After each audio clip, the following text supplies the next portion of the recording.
فأما من ثقلت موازينه فهو في عيشة راضية وأما من خفت موازينه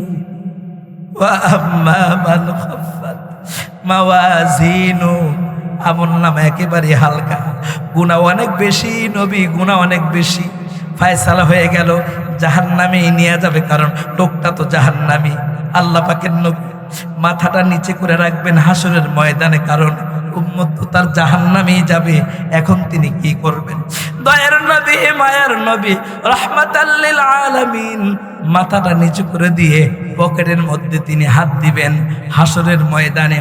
পকেটে হাত দেওয়ার পরে ছোট্ট একটা কাগজ বের করছেন, ওই যে মিজানের পাল্লা, নেকের পাল্লা আর বদির পাল্লা। আল্লাহর পয়গম্বর মাথাটা নিচু করে দিয়ে পকেটের মধ্যে হাত ঢুকায়া ওই কাগজটা বের করে দিয়ে শুধু গুনাহের পাল্লার মধ্যে রাখছে, নেকের পাল্লার মধ্যে রাখছে। অমনি নেকের পাল্লা বাড়ি হইয়া জান্নাতের মেহমান হয়ে গেছে। একটু বলেন না আল্লাহু আকবার, আরো জোরে বলেন আল্লাহু আকবার। মুসলমান ইমানদার, এবার জাহান্নামী লোকটা জান্নাতের মেহমান হয়ে গেছে। লোকটা তো খুশি, খুশি হইলে মানুষ হাসে। এবার জাহান্নামী লোকটা আল্লাহর নবীর সামনে দাঁড়ায়া থরথর করে কাঁপতে থাকবে, চোখের পানি ছেড়ে দিয়ে। এই কান্নাটা কষ্টের কান্নাটা, এই কান্না হলো খুশির কান্না। কাঁদতেছে আর বলে, কে গো, আমি তো আপনাকে চিনলাম না। আমি তো জাহান্নামে যাইতেছিলাম, ফারিকুম ফিল জান্নাতি ওয়া ফারিকুম ফিস সাঈর। আমি তো সাঈরের দিকে যাইতেছিলাম, জাহান্নামে। কে গো, আপনি আমারে বাঁচায়া জান্নাতের মেহমান বানায় দিলেন। হায় উম্মত, দুনিয়াতে চিনি নাই, আখিরাতের ময়দানেও নবীকে চিনবো না। এবার নবী আমার উম্মতের চেহারার দিকে তাকায়া ময়দানে মাশরে বলবেন, আমারে চিনলি না রে উম্মত, আমারে চিনলি না, আমারে চিনলি না রে উম্মত, আমারে চিনলি না, আমারে চিনস নাই। শোন, আমি তোর দয়ার নবী, মায়ার নবী, রাহমাতাল লিল আলামিন। আমি তোর নবী মুহাম্মদুর রাসূলুল্লাহ সাল্লাল্লাহু আলাইহি ওয়াসাল্লাম। ময়দানে মাশর কায়েম হয়ে যাওয়ার পরে আপনার আমার নবী বড় কান্না করতে থাকবেন, রব্বি হাবিলি উম্মতি, রব্বি হাবিলি উম্মতি। এইদিকে বিচার শেষ, হিসাবটাও শেষ হয়ে গেছে। যার যার আমল নিয়ে কেউ জান্নাতে, কেউ জাহান্নামে। আল্লাহ পাক রব্বুল আলামিন বলেন, রে বান্দা, ফারিকুম ফিল জান্নাতি ওয়া ফারিকুম ফিস সাঈর। দুইটা দল হবে, একটা জান্নাতীদের আর একটা জাহান্নামীদের। জাহান্নামীরা জাহান্নামে যায়। আব্বাজান আদম আলাইহিস সালাতু ওয়াস সালাম কিয়ামতের ময়দানে যখন জাহান্নামীরা জাহান্নামে যাবে, সমস্ত নবীরা, বিশেষ করে আমাদের বাবা আদম, আমাদেরকে দেখলে চিনতে পারবেন এরা উম্মতে মুহাম্মাদি। বলেন না আল্লাহু আকবার। আমাদের চেহারা, আমাদের আমল, আমাদের নকশা দেখলে বাবা আদম আমাদেরকে চিনবে। একজন উম্মতে মুহাম্মাদি কপালটা খারাপ, জাহান্নামী হয়ে গেছে। জাহান্নামের দিকে ফেরেশতা নিয়ে যায়।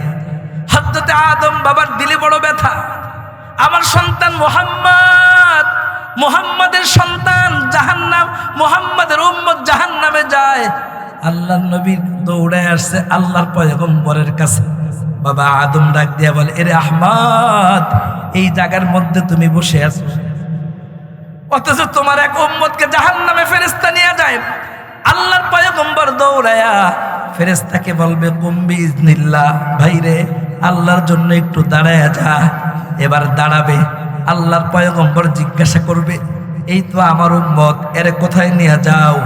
ফেরেশতার চেহারাটা কালো হয়ে যাবে আর বলবে, ওগো পয়গম্বর, হালত বেশি ভালো না, কারণ তার আমলনামা বড় ভালো না, দুনিয়াতে সব গুনাহ করছে, এজন্য মালিক তারে জাহান্নামের ফায়সালা করছে।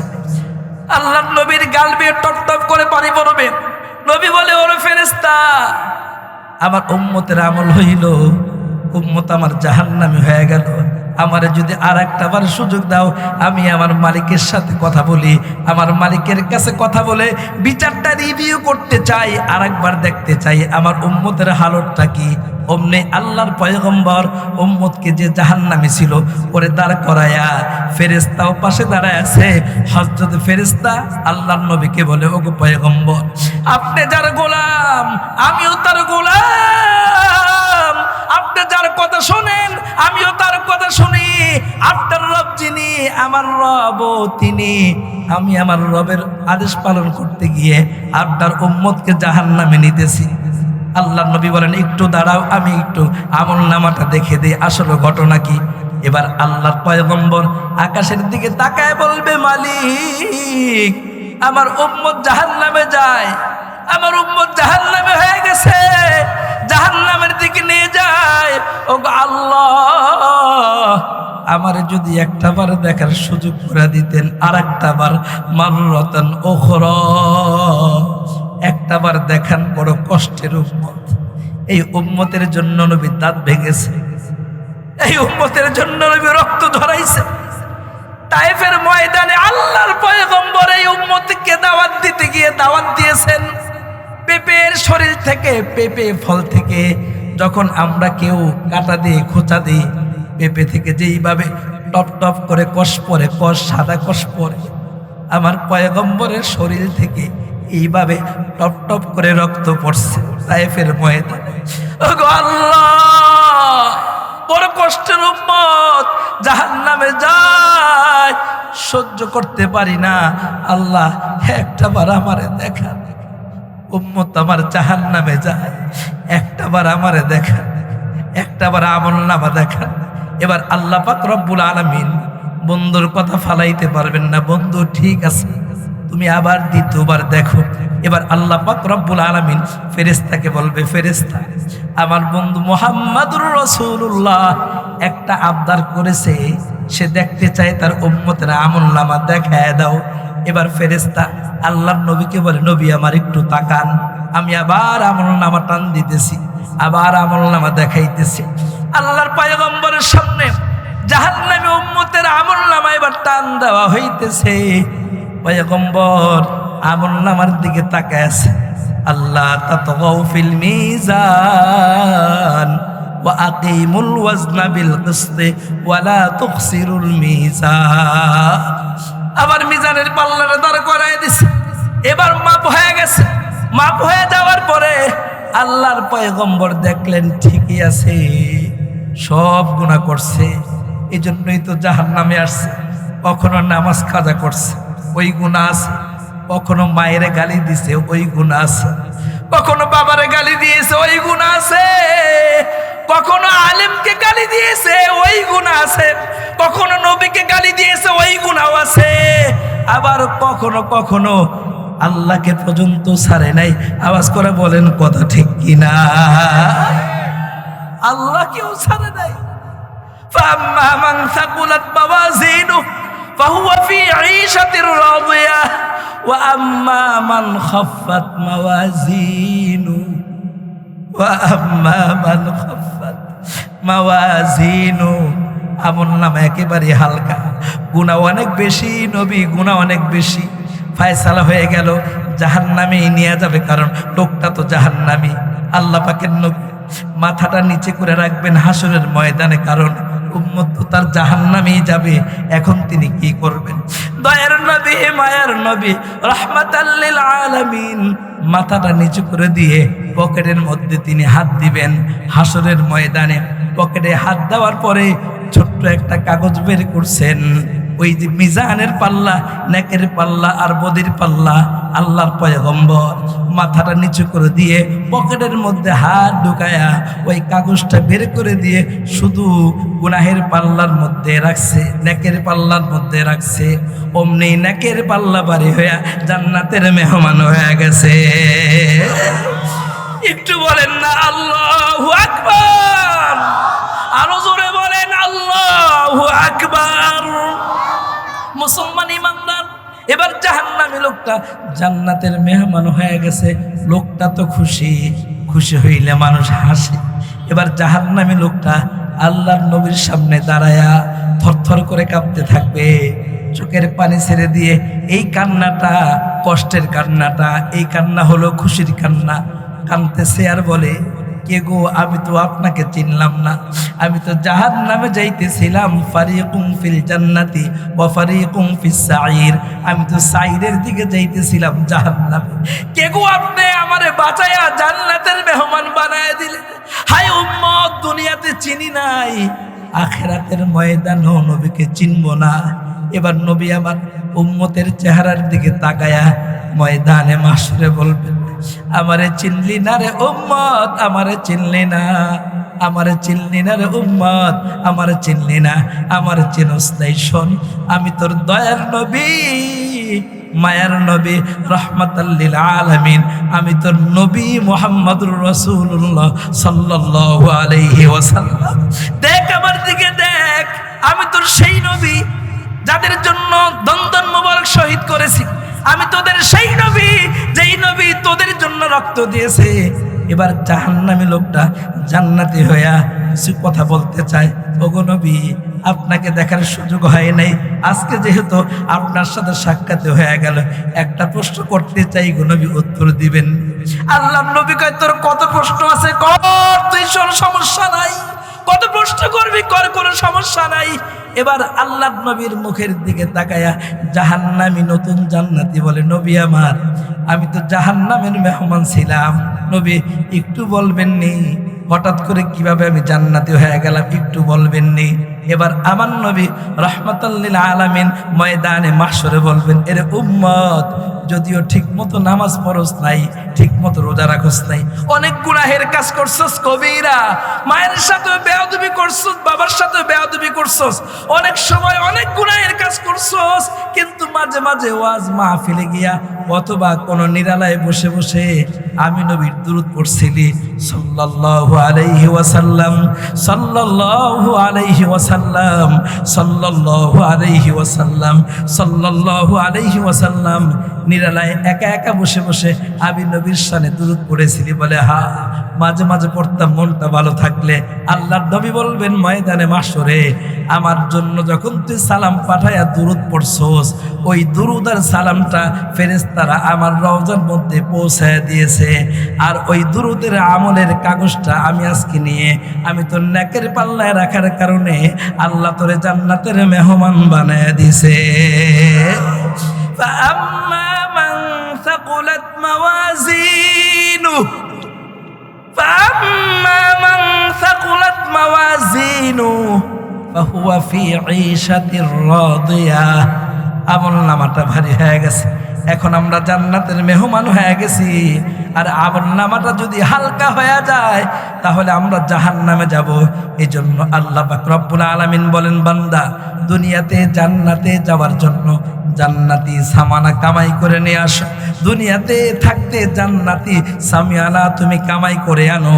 এই জান্নাতি সামিয়ানা, জান্নাতি সামানা কামাই করার জন্যে বেশি বেশি নেক করার দরকার। এই জন্যই তো আল্লাহ পাক রব্বুল আলামিন আপনাকে আমাকে একটা সুযোগ দিয়েছেন আখিরাত কামাই করার জন্য। নবীজি বলেন, কুন আলিমান, তোমরা আলেম হয়ে যাও, আও মুতাআল্লিমান, তোমরা তালিবুল ইলম হয়ে যাও। আলেম হইতে পারি নাই, সুযোগ হয় নাই, তাহলে মুতাআল্লিম ছাত্র হয়ে যাও। ছাত্র হইতে পারি নাই, আল্লাহর পয়গম্বর বলেন, আলেম হইতে পারো নাই, তালিবুল ইলম হইতে পারো নাই, তাহলে একটা কাজ করো, তালিবুল ইলমকে মহব্বত করো। তালিবুল ইলমকে মহব্বত করলে কি লাভ হবে? হযরত সুলতান মাহমুদ বলেন, অনেক বড় আল্লাহওয়ালা বুজুর্গ ছিলেন।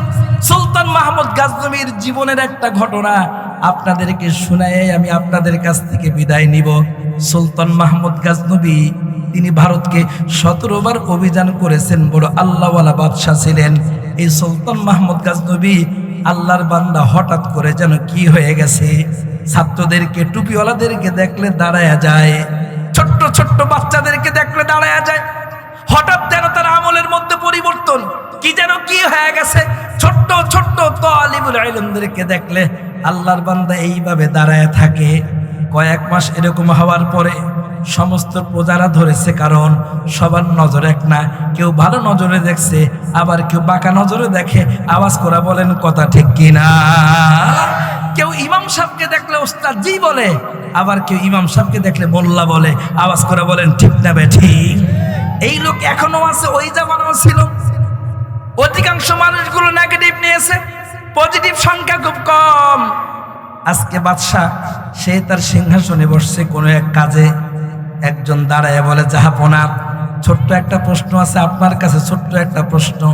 আমরা কিছুদিন যাবৎ দেখতেছি মাদ্রাসার তালিবুল ইলম ছোট্ট ছোট্ট বাচ্চাদেরকে দেখলে আপনি দাঁড়ায় যান, আপনি লড়াচড়া করেন না, যতক্ষণ পর্যন্ত না এই তালিবুল ইলম আপনার সামনে দিয়ে চলে যায়। আওয়াজ করে কন্যা সুবহানাল্লাহ। আলামত ভালো না খারাপ? জোরে বলেন ভালো। কিন্তু এই ভালোটাই অনেকের কাছে ভালো লাগে না। আরেকজন দাঁড়ায় বলে, জাহাপনা, এটা কি হয়? ছোট্ট বাচ্চাকে দেখলে আপনি দাঁড়ায় যাবেন, এটা তো হয় না, দেখতে বেমানান। বাদশাহ মহোদয়কে সকলে মিলেই ধরছে, বলতে হবে বলতে হবে, যদি না বলেন তো কি গোমর আছে আমাদেরকে বলেন। সুলতান মাহমুদ গাজনবী সবার পীড়াপিড়ির কারণে তিনি ওই মজলিসে বসে কান্না শুরু করছেন।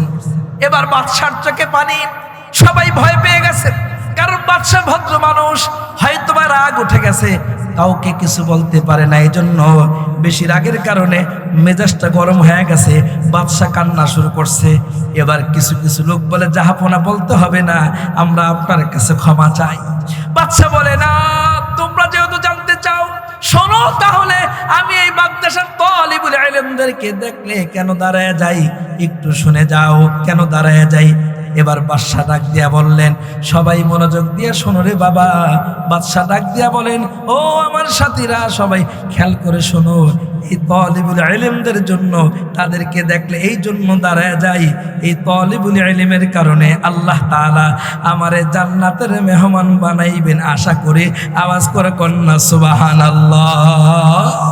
এই তালিবুল ইলমের কারণে আমি জাহান্নামের মেহমান না, জান্নাতের মেহমান হতে পারবো, আমি আশা করি। এমন কিছু অর্জন হয়ে গেছে। যখন এই কথা বলছেন, সমস্ত উজিরেরা আশ্চর্য হয়ে গেছে। বলে কি তালিবুল ইলমের সম্মান করলে জান্নাতের মেহমান হওয়া যায়? ও বাদশাহ, যেহেতু বললেন, একটু বুঝায় বলেন, একটু ভালোভাবে বলেন, ঘটনা কি ঘটছে। এবার আল্লাহর ওলি সুলতান মাহমুদ গাজনবী কান্নায় ভেঙে পড়লেন। তিনি বলেন, আমি আমার গোপন বিষয়টা তোমাদেরকে বলতে চেয়েছিলাম না, যেহেতু তোমরা জানতে চাইতেছো, যেহেতু তোমরা জানতে চাও, এজন্য তোমাদেরকে বলি, শোনো বাবারা। কিছুদিন আগে আমি রাস্তা দিয়ে হাঁটতেছিলাম, তো আমি এই একটা তলবে ইলমকে দেখি বাড়ির আঙ্গিনায় দাঁড়ায়া দাঁড়ায়া মাগরিবের নামাজের পরে তিলাওয়াত করতেছে। ইযা ওয়াকাতিল ওয়াকিআ লাইসা লিওয়াকাতিহা কাযিবা খাফিদাতুর রাফিআ ইযা রুজ্জাতিল আরদু রাজ্জা ওয়া বুসসাতিল জিবালু বাসসাম। এইভাবে তালিবুল ইলম বাড়ির আঙ্গিনায় বসে বসে, বাড়ির আঙ্গিনায় বেড়া থেকে, দেয়াল থেকে একটু আলো বের হয়েছে, ওই আলোতে বসে বসে কোরআন পড়েন। আমার কাছে দেখতে বড় খারাপ লাগে। আমি তালিবুল ইলমের মাথায় হাত দিয়ে বলি, বাবারে, তুই এখানে কেন কোরআন পড়স? তোর কোরআন পড়ার জায়গার মধ্যে কি হয়েছে? আমি যখন এইভাবে কথা বললাম, তালিবুল ইলম তিলাওয়াতটা বন্ধ করে আমার মুখের দিকে তাকায় বলে, কে গো মুসাফির? আনালা আরিফুকা, আমি তো তোমাকে চিনলাম না, তুমি কে? আমি বড় লজ্জায় পড়ে গেলাম। অন্ধকারে বাচ্চার মুখের দিকে তাকায় বললাম, বাবা, তোমার কোরআন পড়ার জায়গা হলো এই জায়গায় না, তুমি এখানে কেন কোরআন পড়ো? বাচ্চাটা তালিবুল ইলম, মনটা বড় খারাপ, চেহারাটা বড় খারাপ, চোখে কান্না কান্না ভাব।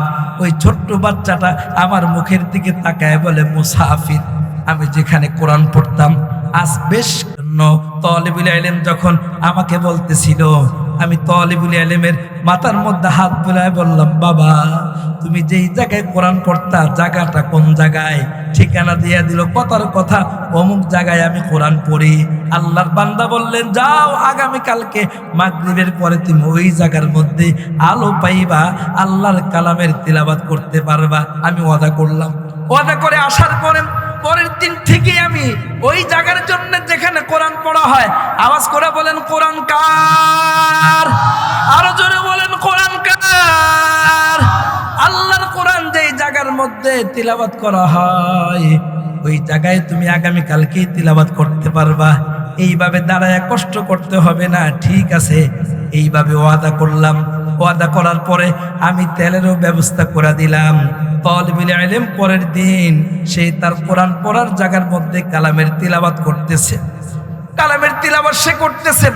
যেই রজনীতে আমি মাদ্রাসা, যেই রজনীতে আমি কোরআনের ঘরের জন্য তেলের ব্যবস্থা করে দিলাম, ওই রজনীতে আমার বড় দিলের তামান্না ছিল আমি আমার নবীরে কোনোদিন দেখার সুযোগ হয় নাই। আল্লাহর কাছে কাঁদতেছিলাম, মালিক রে, মক্কা গেলাম, মদিনাতে গেলাম, নবী তো পাইলাম না। নবী তো রওজার মধ্যে ঘুমায় আছে, আল্লাহর নবীর চেহারা দেখার সুযোগ হয় নাই। নবীর সালাম দিলে সালামের উত্তর আমার কানে আসে নাই।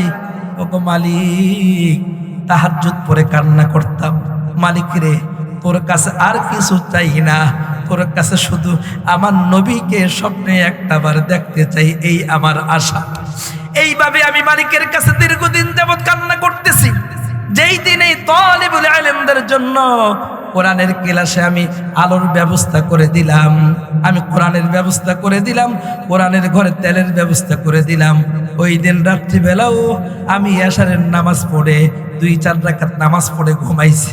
আর একটা কথাই বলছি, মালিক নবীর চেহারাটা না দেখায়া আমার তুই কবরের দেশে ডাক দিস না। জীবনের কোনো তামান্না বাকি নেই, একটা তামান্না বাকি, তোমার নবীরে দেখতে চাই। ওই দিনও নামাজ পড়ে ঘুমায় গেলাম, নবীকে দেখতে চাই। গভীর রজনীতে তাহাজ্জুদ পড়ার জন্য উঠবো, এমন সময় আমি স্বপ্নে দেখলাম আল্লাহ পাক রব্বুল আলামিন আমার নবীরে আমার সামনে এনে দিয়েছে। মুসলমান ইমানদার, এবার সুলতান মাহমুদ গাজনবীর সাথে আল্লাহর পয়গম্বরের সাথে স্বপ্নে যুগে সাক্ষাৎ হয়ে গেল। সুলতান মাহমুদ গাজনবী আল্লাহর নবীকে প্রাণ ভরে দেখলেন, খুব মনের তামান্না মিটায় দেখলেন। আল্লাহ পাকের নবী স্বপ্নের মধ্যেই সুলতান মাহমুদ গাজনবীকে বলতেছে, এর সুলতান, তোর সাথে আমার আজকে প্রথম সাক্ষাৎ। কন্যা আল্লাহু আকবার। তোর সাথে আজকে আমার প্রথম সাক্ষাৎ। আল্লাহ তোর সাথে আমার সাক্ষাৎ করাইছে, আল্লাহ তোর সাথে আমার দেখা করাইছে। জানতে কি মনে চাই না কোন আমলের কারণে তোর সাথে আমার সাক্ষাৎ হইল?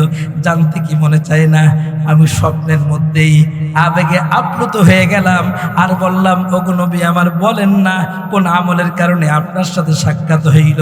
এবার নবী আমার বললেন, এরে সুলতান, এই যে গতকাল রাত্রিবেলা তুমি একজন তালিবুল ইলম, যারা কোরআন পড়তো মানুষের আঙ্গিনায় বসে বসে, অবস্থা ভালো না। আমার বাংলাদেশে এমন বহু মাদ্রাসা আছে যে মাদ্রাসায় 2 বছর 3 বছরের বেতন বাকি ওস্তাদদের, বাচ্চাদের কোরআন কেনার মতো টাকা নাই, টেবিল কেনার মতো টাকা নেই। দোস্ত, কুড়িগ্রামে গিয়েছি, কুড়িগ্রামে যাওয়ার পরে শত শত ছাত্র জিজ্ঞাসা করলাম, মোহতামিম সাহেব হুজুর বেতন ওঠে কত? উনি বললেন বেতন ওঠে একেবারে সামান্য। বেতনের কথাটা শুনলাম, ছাত্র হবে প্রায় 400, বেতন ওঠে বোর্ডিংয়ের টাকা সহ বেতন ওঠে 40 থেকে 50 হাজার টাকা। বললাম কিভাবে কি করেন? তাহলে ওস্তাদদের কি অবস্থা? উনি বললেন, ওস্তাদরা বেতন নিতে পারে না, দিনের পর দিন তারা না খেয়ে থাকে, বাজারও চলে না। কেন? যদি তাদের কাছে বেতন চাওয়া হয় তারা বলে কাদিয়ানিরাই তো ভালো আছে, তারা আমাদেরকে খাওয়ায় পড়ায় এবং আমাদেরকে পড়াশোনা করায়। কাদিয়ানি হয়ে যাওয়ার ভয়ে এদেরকে আমরা বিনা খরচে পড়াইতেছি যেন এরা কাদিয়ানি না হয়ে যায়।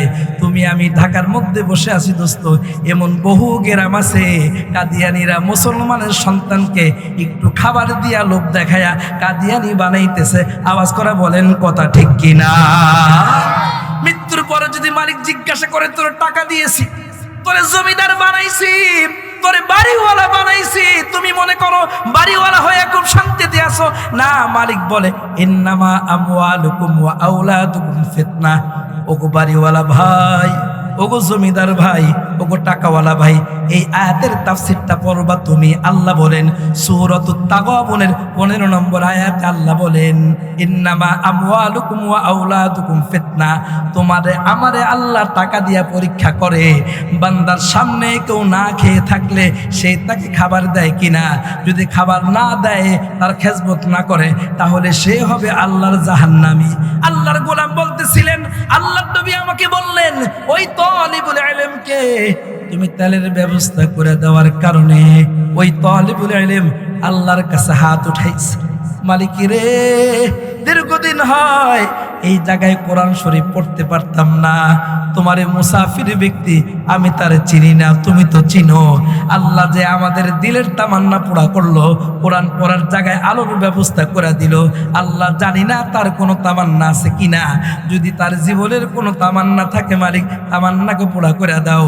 ওই তালিবুল ইলমের দোয়ার কারণে আল্লাহ পাক রব্বুল আলামিন তোমার তামান্না পুরা কইরা তোমারে আল্লাহ তাআলা আমার সাথে সাক্ষাৎ করায় দিয়েছে। আওয়াজ করে কন্যা সুবহানাল্লাহ।